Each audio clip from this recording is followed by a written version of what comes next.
ಎಲ್ಲರಿಗೂ ನಮಸ್ಕಾರ. ನಾನು ಡಾಕ್ಟರ್ ಶರಣಪ್ಪ SD, ಕಲಬುರಗಿ ನಗರದ ಪೊಲೀಸ್ ಆಯುಕ್ತ ಮಾತಾಡ್ತಾ ಇರೋದು. ಪ್ರತಿ ವರ್ಷ ಜೂನ್ 26ರಂದು ಅಂತಾರಾಷ್ಟ್ರೀಯ ಮಾದಕ ವಿರೋಧಿ ದಿನಾಚರಣೆ ಅಂತ ಆಚರಣೆ ಮಾಡ್ತೀವಿ. International day against drug abuse.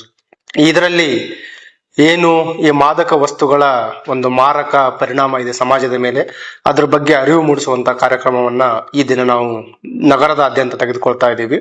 Kalaburagi ನಗರ ಪೊಲೀಸ್ ಒಂದು ಡ್ರಗ್ ಫ್ರೀ ಕಲಬುರಗಿ ನಗರವನ್ನ ಸೃಷ್ಟಿ ಮಾಡಲಿಕ್ಕೆ, ಏನು ಮಾದಕ ವಸ್ತುಗಳ ಸರಬರಾಜು ಮಾಡ್ತಾರೆ, ಮಾದಕ ವಸ್ತುಗಳ ಸೇವನೆ ಮಾಡ್ತಾರೆ, ಅವ್ರ ಮೇಲೆ ಒಂದು ಹದ್ದಿನ ಕಣ್ಣನ್ನಿಟ್ಟಿದ್ದೀವಿ ಮತ್ತು ಕಠಿಣವಾದ ಕ್ರಮವನ್ನು ಕೂಡ ನಾವು ತೆಗೆದುಕೊಳ್ತಾ ಇದ್ದೀವಿ.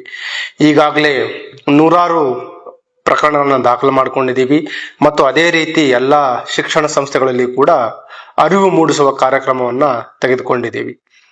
ಇದೇ 26ರಂದು ನಾವು ಕಲಬುರಗಿ ನಗರ ಪೊಲೀಸ್ ವತಿಯಿಂದ ಒಂದು ವಾಕಥಾನ್ ಕೂಡ ನಾವು ತೆಗೆದುಕೊಳ್ತಾ ಇದ್ದೀವಿ.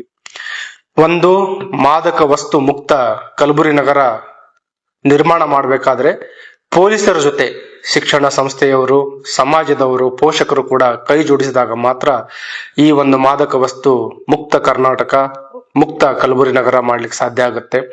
ಬನ್ನಿ ಎಲ್ಲರೂ ಕೈ ಜೋಡಿಸಿ ಮಾದಕ ವಸ್ತು ಮುಕ್ತ ಕಲಬುರಗಿ ನಗರವನ್ನ ಮಾಡೋಣ.